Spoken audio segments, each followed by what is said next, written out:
Praise the lord. మన ప్రభు అయిన యేసుక్రీస్తు నామములో అందరికీ హృదయపూర్వక వందనాలు తెలియజేస్తున్నాను. ఈరోజు మనం దేవుని వాక్యాన్ని చదువుకుందాము. మార్కు సువార్త 5వ అధ్యాయము 27వ వచనాన్ని 28వ వచనాన్ని మనం చదువుకుందాం. హల్లెలూయా. ఆమె యేసును గూర్చి విని నేను ఆయన వస్త్రములు మాత్రము ముట్టిన బాగుపడుదుననుకొని జన సమూహములో ఆయన వెనుకకు వచ్చి ఆయన వస్త్రము ముట్టెను. వెంటనే ఆమె రక్తధార కట్టెను కనుక తన శరీరంలోని ఆ బాధ నివారణ అయినదని గ్రహించుకొనెను. వెంటనే యేసు తనలో నుండి ప్రభావము బయలు వెళ్ళనని తనలో తాను గ్రహించి జన సమూహం వైపు తిరిగి నా వస్త్రములు ముట్టినదెవరని అడుగగా. Hallelujah. Everyone say praise God. Thank you Jesus. ఈరోజు మనం దేవుని వాక్యాన్ని మనం ధ్యానించుకుంటున్నాము. మార్కు సువార్త 5వ అధ్యాయం 27-20 వచనంలో మనం చూసినట్లయితే యేసుని గూర్చి ఈమె విన్నట్లుగా ఇక్కడ మనం చూస్తున్నాం. ఈరోజు సర్వలోకము సువార్త అనేది ప్రకటించబడతా ఉంది. సర్వలోకము దేవుని యొక్క వాక్యం అనేది అందరికీ ప్రకటించబడతా ఉంది. అయితే యేసుని గూర్చి ఎంతమంది వింటున్నారనే విషయాన్ని ఈరోజు మనం స్పష్టంగా గ్రహించాలి. హల్లెలూయా. వాక్యం అనేది ప్రతి చోట దేవుని వాక్యం అనేది ప్రకటించబడతా ఉంది. అయితే ఎంతమంది యేసుని గూర్చి వింటున్నారు? ఎంతమంది యేసు స్వస్థపరచగలడని, యేసు ఆ యొక్క స్త్రీ అనుకున్న రీతిగా ఆ యేసు ఆయన వస్త్రపులు మాత్రము ముట్టిన బాగుపడుతుననుకొని ఎంతమంది అనుకుంటున్నారు ఈరోజు? హల్లెలూయా. ఎంతమందికి ఇలాంటి విశ్వాసం ఉంది? ఈరోజు దేవుడు మనతో మాట్లాడుతున్నటువంటి మాటలు ఏంటంటే, యేసుని గూర్చి అసలు ఎంతమంది వింటున్నారు? ఎంతమంది యేసుని గూర్చి వింటున్నారు? యేసుని గూర్చి అసలు ఏమని అనుకుంటున్నారు? ఏమని వింటున్నారు? హల్లెలూయా. మరి ఈ స్త్రీ అయితే ఆయన్ని గూర్చి వినింది. ఆయన గూర్చి వినిన తర్వాత ఆమె ఒక తీర్మానం చేసుకుంటా ఉంది. ఆయన వస్త్రపు చెంగు మాత్రము ముట్టిన చాలు. హల్లెలూయా. ఆయన వస్త్రములు మాత్రం ముట్టిన బాగుపడుతుననుకొని జన సమూహంలో ఆయన వెనుకకు వచ్చి ఆయన వస్త్రము ముట్టెను. హల్లెలూయా. సహోదరులారా, మరి ఈమెకు ఆ విశ్వాసము ఆ విధంగా ఆమె యేసుని గూర్చి అసలు ఏం వినిందంటే మనం చూసినట్లయితే మరి ముందు అనేకమైనటువంటి ఆశ్చర్యక్రియలు దేవుడు ముందు ఆయన చేయడం జరిగింది. హల్లెలూయా. హల్లెలూయా. మొట్టమొదటిగా దేవుడు స్వార్థ ప్రకటించి ఆరంభించినప్పుడు ఆయన కపెర్నహూము అనే పట్టణానికి వెళ్ళినప్పుడు అక్కడ అపవిత్రాత్మ పట్టినటువంటి ఒక మనిషిని దేవుడు అక్కడ ఏం చేశాడు? స్వస్థపరిచాడు. ఆ యొక్క కార్యము అక్కడ ఉన్నటువంటి గలీల ప్రాంతం అంతా కూడా వ్యాపించిపోయింది. అందరికి తెలిసిపోయింది, యేసు ప్రభు అపవిత్రాత్మలను ఆయన వెళ్ళగొట్టుటకు ఆయన శక్తి కలిగినటువంటి దేవుడు, ఆయన శక్తి కలిగినటువంటి ఒక ప్రవక్త అని చెప్పేసి గలీలయ ప్రాంతం అక్కడ ఉన్నటువంటి అనేక మందికి ఆ యొక్క వార్త అనేది అందరికీ వ్యాపింపజేసింది. యేసుని గురించి తెలియపరచబడింది అనేక మందికి. హల్లెలూయా. తర్వాత ఆయన అపవిత్రాత్మలను గద్దించడం, ఆయనకి అటువంటి శక్తి ఆయన ఉంది అని చెప్పేసి అందరి ప్రజలకి ఆయనకి తెలిసింది. రెండవ విషయం ఏంటి తెలుసా? మార్కు సువార్త 2వ అధ్యాయము 10వ వచనం. మార్కు సువార్త 2వ అధ్యాయము 10వ వచనం. హల్లెలూయా. అయితే పాపములు క్షమించుటకు భూమి మీద మనుష్య కుమారునికి అధికారము కలదని మీరు తెలుసుకొనవలని వారితో చెప్పి. రెండవ విషయం ఏంటి తెలుసా?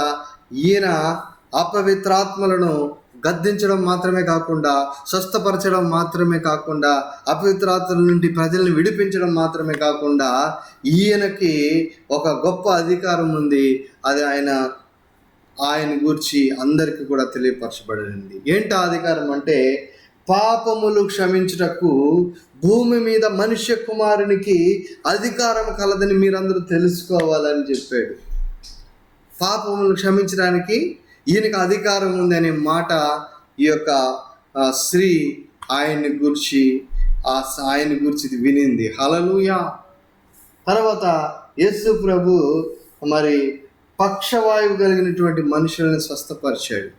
పక్షవాయువు, ఆ రోజుల్లో పక్షవాయువు కలిగిన మనుషులు ఏ స్వస్థత లేక, ఏ యొక్క సంతోషం లేక, వారు లేవలేక పడి ఉన్నటువంటి ఆ పడకలోనే వాళ్ళు ఆ విధంగానే పడుకొని ఉన్నారు. కొన్ని ఏండ్ల నుంచి వాళ్ళు అలాగే పడుకొని ఉన్నప్పుడు ఆయన పక్షవాయువు కలిగిన వారిని తీసుకొని ఆయన దగ్గరికి వచ్చారు. ప్రజలందరికీ విశ్వాసం అనేది మరి చాలా ఆయన యందు నమ్మకం ఉంచడం ఆరంభించారు. ఏ విధంగా అంటే తెలుసా? పక్షవాయువు కలిగినటువంటి ఒక అతన్ని వాళ్ళు యేసు ప్రభు దగ్గర తీసుకొని వస్తే ఆ యేసు ప్రభు దగ్గరికి వాళ్ళు వెళ్ళలేకపోతున్నారు. ఎందుకంటే తెలుసా? అనేక జన సమూహములు నానా విధములైనటువంటి రోగముల చేతను, వ్యాధుల చేతను, అపవిత్రాత్మల చేతను, దయ్యములు పట్టిన వారు అందరూ కూడా విస్తారంగా యేసు ప్రభువుకి అక్కడ వాళ్ళు ఆయన చుట్టూ ఉన్నారు, కానీ స్థలమే లేకుండా పోయింది. పాపం వీళ్ళు ఆ పక్షవాయువు కలిగిన ఆయన్ని మోసుకొని వచ్చారు. వచ్చిన తర్వాత వాళ్ళకి ఒక ఆలోచన వచ్చింది, ఎలాగైనా దేవుణ్ణి ఆయన ముట్టితే స్వస్థత కలుగుతుంది, ఆయన చేతులు ఉంచితే స్వస్థత కలుగుతుందని చెప్పేసి ఏం చేస్తారు తెలుసా? ఒక ఇంటిలో యేసు ప్రభు ఆయన కూర్చొని ఉన్నప్పుడు ఆయన అనేక మంది మరి ప్రజలకు ఆయన వాక్యాన్ని ప్రకటిస్తూ మరి అనేక మందిని స్వస్థపరుస్తూ ఉన్నప్పుడు వాళ్ళు ఇంటి పైకప్పుని విప్పేసి ఏం చేశారు తెలుసా? పైకి వెళ్ళి పైనుంచి ఆ యొక్క పక్షవాయువు కలిగినటువంటి అతన్ని పైనుంచి మంచంతోనే యేసు ప్రభు దగ్గరికి దింపారు. అలా దింపినప్పుడు ఆయన ఏం చేశాడు తెలుసా? వాళ్ళ విశ్వాసాన్ని చూశాడు. యేసు ప్రభు వాళ్ళ విశ్వాసాన్ని చూసి ఆయన పక్షవాయువు కలిగిన వారితో ఏం చెప్పాడు తెలుసా? నీ పాపములు క్షమించబడి ఉన్నవని పక్షవాయువు గల వానితో చెప్పాడు.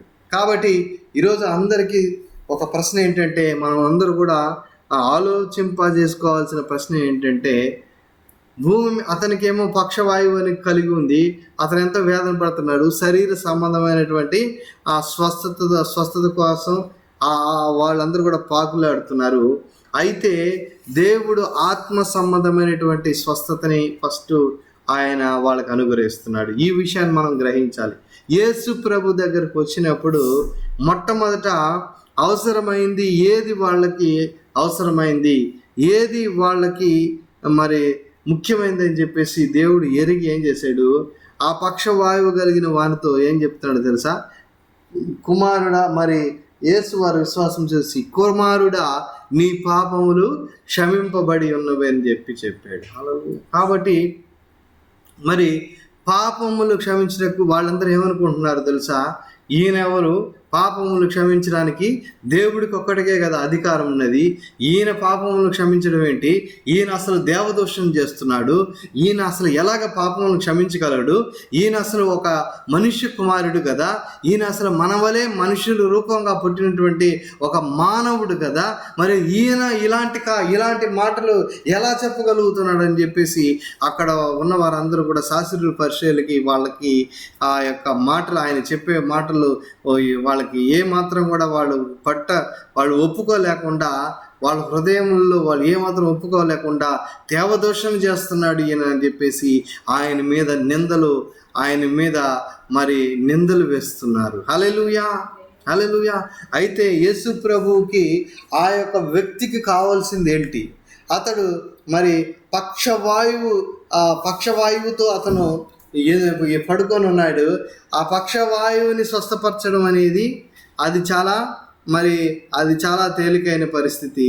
కానీ దానికంటే తీవ్రమైనటువంటిది ఏంటంటే, మరి పాపములు క్షమించబడడం అనేది చాలా మరి అవసరమైనది. హల్లెలూయా. కాబట్టి ప్రియులారా, యేసు ప్రభు దగ్గరికి మనం ఎందుకోసం వస్తున్నాము? యేసు ప్రభు దగ్గరికి మనం వచ్చినప్పుడు ఆయన మనకు అవసరమైంది ఏదో దాన్ని ఆయన మొట్టమొదటిగా ఆయన మనకి వాటిని కలుగజేస్తాడు. హల్లెలూయా. కాబట్టి అవసరమైంది ఏంటి? మొట్టమొదటిగా పాపములు క్షమించబడాలి అనేది అది అవసరమైంది. తర్వాత ఆయన ఏం చేస్తున్నాడు? మరి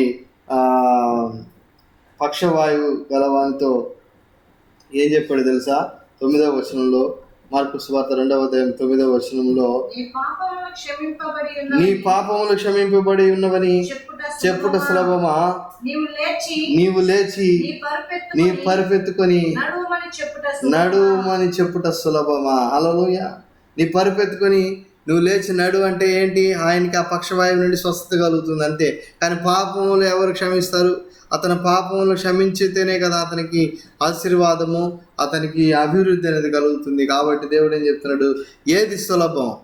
పక్షవాయువు గలవానితో ఆయన చెప్తున్న మాట ఏంటంటే, నీవు లేచి నీ పరుపెత్తుకొని నడవడం సులభమా? నీ పాపములు క్షమించబడని చెప్పడం సులభం. ఏది సులభం అంటే మరి ఆయన చెప్పి ఏం చెప్తున్నాడు తెలుసా? నీవు లేచి నీ పరుపెత్తుకొని ఇంటికి పొమ్మని నీతో చెప్పుచున్నాను నేను. హల్లెలూయా. కాబట్టి యేసు ప్రభు పక్షవాయువు గల వారిని ఆయన స్వస్థపరిచాడు. అపవిత్రాత్మ పట్టినటువంటి వారిని ఆయన విడిపించాడు. మరి కుష్ఠరోగుల్ని కూడా యేసు ప్రభు స్వస్థపరిచాడు. అనేక మందిని ఆయన స్వస్థపరిచాడు. ఆ సుంకర్లు, పాపులు అందరూ కూడా ఆయన్ని వెంబడిస్తున్నారు. హల్లెలూయా. కాబట్టి ఆయన అనేకమైనటువంటి దయ్యములను కూడా ఆయన విడిపించాడు. హల్లెలూయా. మార్కు సువార్త 3వ అధ్యాయము 2వ వచనంలో చూస్తే ఓచ చేయగలిగినటువంటి వాళ్ళని కూడా ఆయన స్వస్థపరిచాడు. మార్కు సువార్త 3వ అధ్యాయం 12వ వచనంలో తన్ను ప్రసిద్ధి చేయవద్దని ఆయన వారికి ఖండితంగా ఆజ్ఞాపించాడు. ఎవరికి? అపవిత్రాత్మ పట్టిన వాళ్ళు ఏం చేస్తున్నారంటే 11వ వచనంలో ఆయన చూడగానే ఆయన ఎదుట సాగిలపడి దేవుని కుమారుడు అని చెప్తూ కేకలు వేస్తున్నారు అనమాట, అపవిత్రాత్మ పట్టిన వాళ్ళు. అందుకు ఆయన ఏం చెప్పాడు? నన్ను ప్రసిద్ధి మీరు చేయాల్సిన అవసరం లేదు అని చెప్పి వాళ్ళకి ఖండితంగా దేవుడు ఆజ్ఞాపించాడు. ఎందుకంటే ఎందుకు తెలుసా? ఆయన సొంత మహిమని ఆయన వెతికేవాడు కాదు. ఆయనకి సొంత మహిమ మరి ప్రజల దగ్గర నుంచి ఆయనకి మహిమ కావాలని వెతికేవాడు కాదు, కానీ ఆయన తండ్రి ఆయనకి మహిమను అనుగ్రహిస్తున్నాడు. హల్లెలూయా. కాబట్టి ఇలాంటి కార్యాలన్నీ జరిగాయి. మరి ఇలాంటి అనేకమైనటువంటి గొప్ప గొప్ప కార్యాలన్నీ చేయడం ద్వారా ఈ వార్త అంతా కూడా ఈ యొక్క ఈ సువార్త అంతా కూడా అనేక మందికి ప్రకటించబడి అనేక మందికి తెలిసిపోయింది. చివరికి ఇక్కడ మార్కు సువార్త 5వ అధ్యాయము మరి 27వ వచనంలో మనం చూసినట్లయితే ఆయన మరి ఎక్కడికి వచ్చాడు? ఆయన ఈ యొక్క సముద్ర తీరంగా ఆయన వెళ్తున్నాడు. ఎక్కడ సముద్ర తీరమున ఆయన సముద్ర తీరం ఉండగా సమాజ మందుకు అధికారులు యాయూరను ఒకడు వచ్చి, హల్లెలూయా, ఎక్కడున్నాడు ఈయన? సముద్ర తీరమున ఆయన వెళ్తూ ఉన్నాడు. అక్కడ ఒక అతను వచ్చి, అయ్యా, నా చిన్న కుమార్తె చావనై ఉంది, అది బాగుపడి అది బ్రతుకున్నట్లు నువ్వు వచ్చి దాని మీద చేతులు ఉంచండి ప్రభువా అని చెప్పేసి బతిమాలు కొంటున్నాడు. హల్లెలూయా. ఆ సమయంలో ఇక్కడ ఒక ఆమె వచ్చింది. ఆమెను గురించే మనం ఈరోజు దేవుని వాక్యాన్ని మనం తెలుసుకుంటున్నాము. మరి ఆమె ఏం చేస్తుందో తెలుసా? ఒక స్త్రీ యేసుని గురించి వినింది.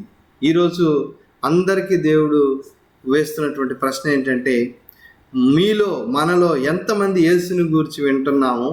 యేసుని గురించి వినిన వాళ్ళందరూ కూడా అసలు ఆయన్ని గురించి ఏ విధంగా విశ్వాసం కలిగి ఉన్నారు? ఏ విధంగా విశ్వాసాన్ని పెట్టుకొని ఉన్నారు? యేసు ప్రభుని గురించి నువ్వు విన్నావు, ఆయన దగ్గర ఏ విధంగా నీ యొక్క వ్యాధిని కానీ లేకపోతే నీకున్నటువంటి సమస్యలను కానీ ఏ విధంగా నువ్వు పోగొట్టుకోగలుగుతావని నువ్వు ముందుగానే విశ్వాసం అనేది నీకు ఉండాలి. యేసు ప్రభుని విన్నావు, కుష్ఠరోగులను ఆయన బాగు చేశాడని విన్నావు, వచ్చి చేయగలిగిన వారిని బాగు చేశాడని విన్నావు, అపవిత్రాత్మలు పట్టిన వారిని ఆయన విడిపించాడని విన్నావు. మరి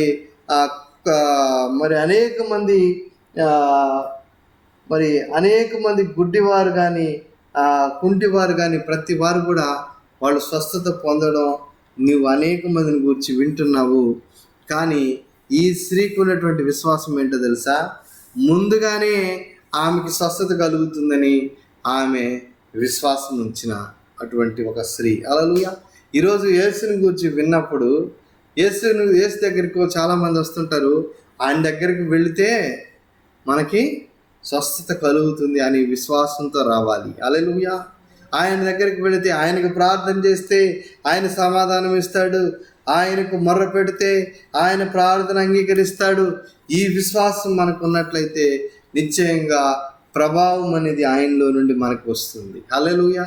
నిశ్చయంగా ప్రభావం అనేది ఈరోజు మనం అనేక మంది దేవుని దగ్గర నుంచి స్వస్థత ఎందుకు చాలామంది పొందుకోలేకపోతున్నారంటే, స్వస్థత ఎందుకు అనేక మందికి మరి దేవుని దగ్గర నుండి ఆశీర్వాదం పొందుకోలేకపోతున్నామంటే, మరి మనం విశ్వాసం ఏ విధంగా ఉంది అనేది మనం పరిశీలించుకోవాలి. మరి ఈ యొక్క స్త్రీకి, ఈ రక్తస్రావ రోగం కలిగినటువంటి స్త్రీకి ఉన్నటువంటి విశ్వాసం మనకు ఉందా? ఆమె కూడా యేసుని గురించి వినింది. ఆమె విని ఏమనుకొని వచ్చింది?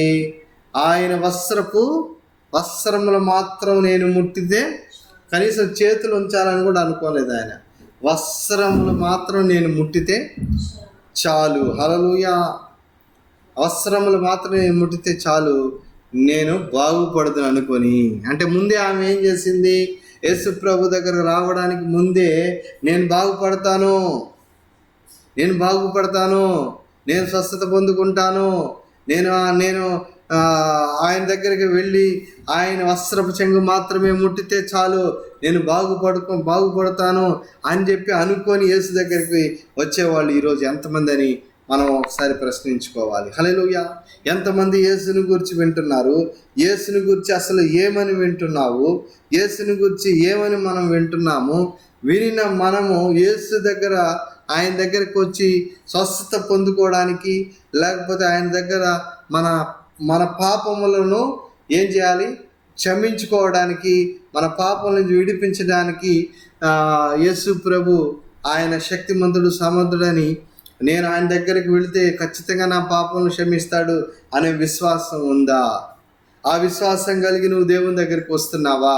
ఆ విశ్వాసం కలిగి యేసు ప్రభు దగ్గరికి వస్తున్నావా? ఏ విధంగా విశ్వాసం కలిగి వస్తున్నావు? హల్లెలూయా.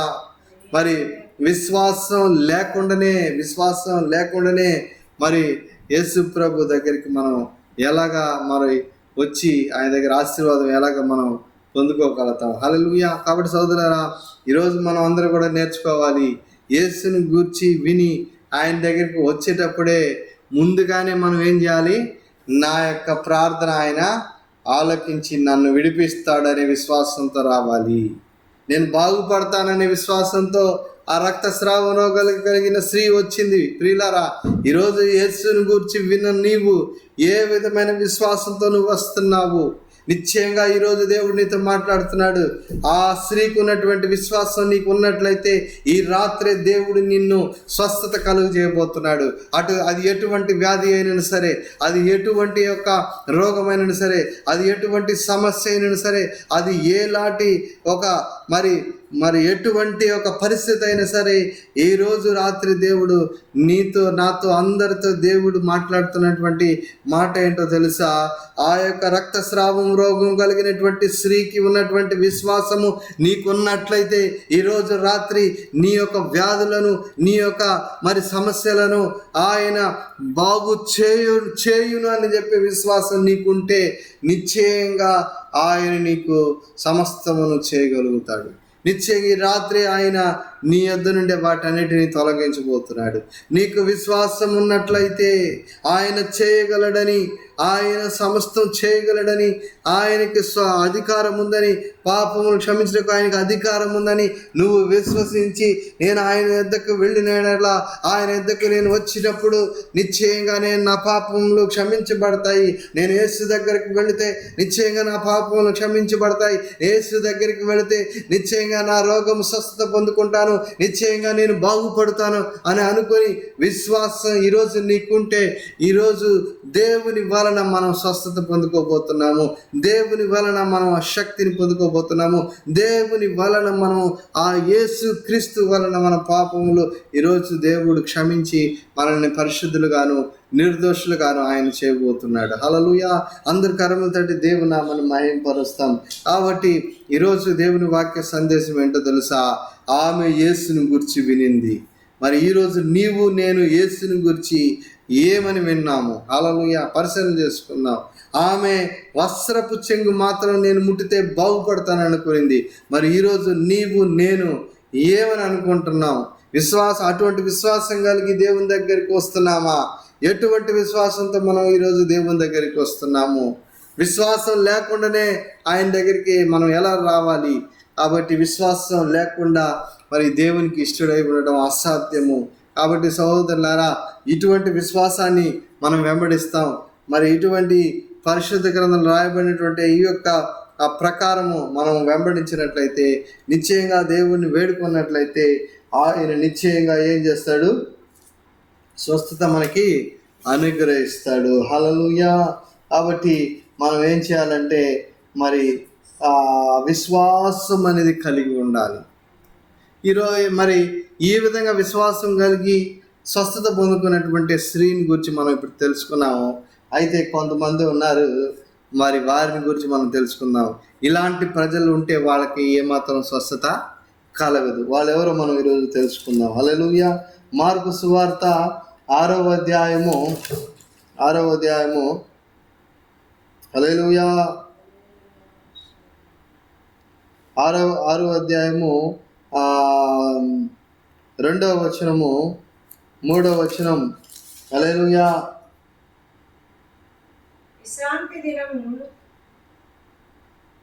విశ్రాంతి దినము వచ్చినప్పుడు ఆయన సమాజ మందిరములలో బోధింప ఆరంభించెను.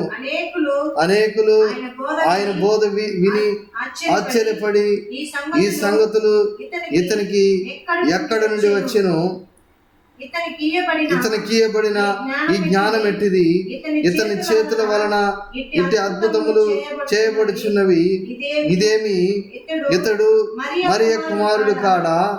ఇతడు యాకోబు, యోసే, యూదా, సీమోను అను వారి సహోదరుడగు వడ్లవాడు కాడా? ఇతని సోదరుడి మనలందరూ మనతోనున్నారు కారా అని చెప్పుకొనుచు ఆయన విషయమై అభ్యంతరపడేది. హల్లెలూయా. హల్లెలూయా. మరి 5వ వచనంలో చూస్తే, అందువలన కొద్ది మంది రోగుల మీద చేతులుంచి వారిని స్వస్థపరచడు తప్ప మరి ఏ అద్భుతమును ఆయన అక్కడ చేయజాలకపోయెను. ఆయన వారి అవిశ్వాసమునకు ఆశ్చర్యపడెను. చూసారా? ఇక్కడ యేసు ప్రభు దగ్గర మీకు ఈరోజు స్వస్థత కావాలంటే, ఈ రక్తస్రావ రోగం కలిగినటువంటి స్త్రీ ఏ విధంగా అయితే యేసును గూర్చి విని ముందుగానే నేను బాగుపడుతును అనుకొని ఏ విధంగా అయితే యేసు ప్రభు దగ్గరికి వచ్చి ఆయన వస్త్రపు చెంగులు ముట్టి ఏ విధంగా అయితే బాగుపడిందో, ఇలాంటి వాళ్ళు కొంతమంది ఉన్నారు. అలాంటి వాళ్ళు మరి దేవుని మీద ఆధారపడి దేవుని వెంబడించు నిజంగా వాళ్ళు 100 30 60 ఫలించేటువంటి వారు. హల్లెలూయా. మరి కొంతమంది ఉన్నారు, వాళ్ళు చూడండి ఏమనుకుంటున్నారు, యేసు ప్రభు ఈయన మనతో కూడా ఉన్నాడు కదా, ఈయనకి అసలు ఇంత జ్ఞానం ఎక్కడి నుంచి వచ్చింది, ఈయన సహోదరులందరూ మనతో కూడా ఉన్నారు కదా, యాకోబు మరి వీరందరూ కూడా మనతోనే కదా ఉన్నారు, వీళ్ళ యొక్క సోదరిమణులు కూడా మనతో కూడా ఉన్నారు, ఈయన వడ్లవాడు కాదా, ఈయన వచ్చేసి మన ఊరివాడే కదా. మరి అలాగా అనుకొని వాళ్ళు ఏం చేశారు తెలుసా? అక్కడ ఆయన విషయమై అభ్యంతరపడ్డారు. హల్లెలూయా. కాబట్టి యేసును గురించి వీళ్ళు వినింది ఇది. యేసును గురించి మరి రక్తస్రావం గల స్త్రీ విన్నటువంటి విశ్వాసం వేరు, వీళ్ళు విన్నటువంటి విశ్వాసం వేరు. అంటే వీళ్ళకి అవిశ్వాసం ఉంది. వీళ్ళు ఏం విన్నారు యేసుని గురించి? ఈయన మన ఊరు వాడే కదా, ఈయన మన సోదరి మనల వారే కదా, ఈయన మరి యోసేపు కుమారుడే కదా, ఈయన మన ఊరి వాడే కదా అని చెప్పేసి వీళ్ళ విశ్వాసం చూడండి ఎలా ఉందో. అది అవిశ్వాసం అని చెప్పేసి దేవుడు చెప్తున్నాడు. అందువలన ఈ ప్రజలకి అక్కడ అవిశ్వాసం ఉండడం వలన వారు ఏమాత్రం కూడా ఆయన ఎక్కడికి వచ్చాడంట? స్వదేశానికి వచ్చాడు. అంటే ఆయన సొంత దేశానికి వచ్చాడు. వచ్చినప్పుడు ఆయన సొంత దేశంలో ఉండే ప్రజలు ఆయన్ని ఏం చేయలేదు, విశ్వసించలేదు. ఆయన పాపములు క్షమించగలడానికి అధికారం గలవాడని విశ్వసించలేదు. ఆయన అనేక మంది రోగులను స్వస్థపరచగలుగుతాడు, ఈయన వల్ల అవుతుందని వాళ్ళు నమ్మలేదు. అలాంటి వారు అవిశ్వాసం కలిగి వాళ్ళు జీవిస్తున్నారు. అందువలన యేసుప్రభు కూడా అక్కడికి వచ్చి కొద్ది మంది మీద మాత్రమే ఆయన రోగుల మీద చేతుల నుంచి వారిని స్వస్థపరిచాడు. ఎందుకంటే వాళ్ళకి విశ్వాసం లేదు. యేసుప్రభు మరి స్వస్థపరుస్తాడు, ఆయన దగ్గరికి పోతే బాగుపడతాం అనేటువంటి నమ్మకం వాళ్ళకి లేదు. కాబట్టి ఈరోజు ఎవరికైతే అలాంటి నమ్మకం లేదో మరి వాళ్ళందరూ కూడా స్వస్థత పొందుకోవడానికి ఆలస్యం అవుతుంది. వాళ్ళందరూ కూడా స్వస్థత పొందుకోవడానికి వాళ్ళకి ఆలస్యం అవుతుంది. వాళ్ళు తెలుసుకోవడానికి వారి కన్నులు తెరవబడడానికి ఆలస్యం అవుతుంది. ఎందుకంటే మరి అవిశ్వాసం అనేది అక్కడ ఉంది. హల్లెలూయా. అవిశ్వాసాన్ని చూసి దేవుడు కూడా ఆశ్చర్యపడ్డాడంట. ఆయన అక్కడ అనేకమైన అద్భుతాలు అక్కడ చేయలేకపోయానని చెప్పబడింది. కాబట్టి ప్రియులారా, ఈరోజు యేసుప్రభు దగ్గర నుంచి మనము మరి ఏదైనా మరి ఆయన దగ్గర నుంచి పొందుకోవాలనుకున్నప్పుడు ఏం చేయాలో తెలుసా? మనము ముందుగానే ఆయన చేస్తాడు. ఆయన దగ్గరికి వెళితే మనకి స్వస్థత జరుగుతుంది. ఆయన దగ్గరికి వెళితే మనం బాగుపడతాము. ఆయన దగ్గరికి వెళితే మన కుటుంబాలు బాగుంటాయని చెప్పేసి నమ్మకంతో విశ్వాసం కలిగి మనం వచ్చినట్లయితే నిశ్చయంగా దేవుడు వాళ్ళని ఆశీర్వదిస్తాడు, నిశ్చయంగా వాళ్ళని దేవుడు దీవిస్తాడు. కాబట్టి ఈరోజు రాత్రి 2 విషయాలు మన ముందు దేవుడు ఉంచాడు. ఒకటి, రక్తస్రావ రోగం కలిగినటువంటి స్త్రీకి ఉన్నటువంటి విశ్వాసము. మరి రెండవది, ఆయన స్వదేశంలో ఉండేటువంటి ఆ ప్రజల యొక్క అవిశ్వాసం. హల్లెలూయా. మరి అవిశ్వాసం వల్ల వాళ్ళు అనేక స్వస్థతలు పొందుకోలేకపోయారు, దేవుని దగ్గర నుంచి ఫలము అనుభవించలేకపోయారు. అయితే ఈ యొక్క రక్తస్రావ రోగం కలిగిన స్త్రీ అయితే నిశ్చయంగా ఏదైతే ఆమె విశ్వాసం ఉంచిందో దేవుడు దాన్ని అనుగ్రహించాడు. కాబట్టి ఈరోజు మనం ఈ వాక్యంను మరి జ్ఞాపకం చేసుకొని దేవుని చిత్తం ప్రకారంగా దేవుడు మనల్ని నడిపించడానికి ఆయన సహాయం చేసి నడిపించను గాక. దేవుడు ఈ వాక్యాన్ని దీవించి ఆశీర్వదించి 100 60 30 దీవించి ఫలింపజేయును గాక. ఆమేన్. ప్రార్థన చేసుకుందాం. మహాపరిశుద్ధుడు అయిన తండ్రి, మహోన్నతుడు అయిన దేవ, కృపగల తండ్రి, అవును ప్రభా, ఈరోజు నీ వాక్యాన్ని మాకు తెలియజేసినందుకు స్తోత్రాలు. స్తుతి కలుగును గాక. స్తుతి చెల్లించండి. అందరూ కూడా స్తుతి కలుగును గాక. సర్వోన్నతుడైన దేవునికి స్తుతి కలుగును గాక. మహోన్నతుడైన దేవునికి స్తుతి కలుగును గాక. సర్వోన్నతమైనటువంటి దేవునికి ప్రభావం కలుగును గాక, ఘనత కలుగును గాక, మహిమ కలుగును గాక. ఆయనకు ఘనత కలుగును గాక. ఆయనకు యుగయుగములు తరతరముల వరకు ఆయనకు మహిమ కలుగును గాక. ఆయనకి స్తోత్రం కలుగును గాక. స్తుతి కలుగును గాక. స్తుతి కలుగును గాక. హల్లెలూయా. స్తోత్రం చెప్తున్నాము తండ్రి. ప్రభా, ఈరోజు ఈ వాక్యాన్ని ప్రభా విన్ని ప్రతి బిడ్డను కూడా మీరు జ్ఞాపకం చేసుకొని 100 60 30 ఫలింపజేసి దీవించి ఆశీర్వదించమని మా ప్రభు రక్షకుడు యేసుక్రీస్తు నామములో ప్రార్థించి వేడుకుంటున్నాను తండ్రి. ఆమేన్. ప్రభు మనల్ని దీవించి ఆశీర్వదించి కాపాడును గాక. హల్లెలూయా.